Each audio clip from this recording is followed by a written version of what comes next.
Right now, after 3 weeks of protests following the police custody death of George Floyd, President Trump signing an executive order on police reform while also declaring that Americans want law and order.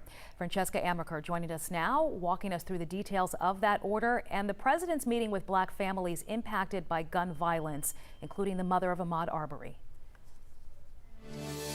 That's right. That was one of the many families that were there as the president broke down this executive order yesterday. And of course, you'll remember that Ahmaud Arbery was the young man who was jogging in a Brunswick neighborhood and he was gunned down by white men.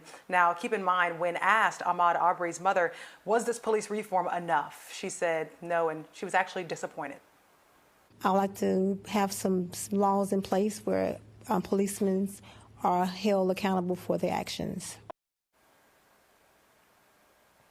Now, President Trump signing an executive order that directs more federal money to police departments aimed at training reforms and transparency. President Trump says his administration is looking at new, advanced, less lethal weapons to help prevent deadly interactions. Also, under this executive order, police departments must share information about officers with records of abuse, and federal funds will also be funneled to support officers dealing with the homeless and people who have mental illness and substance abuse issues. Now, of course, 11 Alive is where Atlanta speaks. So what are you saying? Stephanie writes, great and fair reform. A good start, sir. And JD says, yes, thank you. And I support you 100%.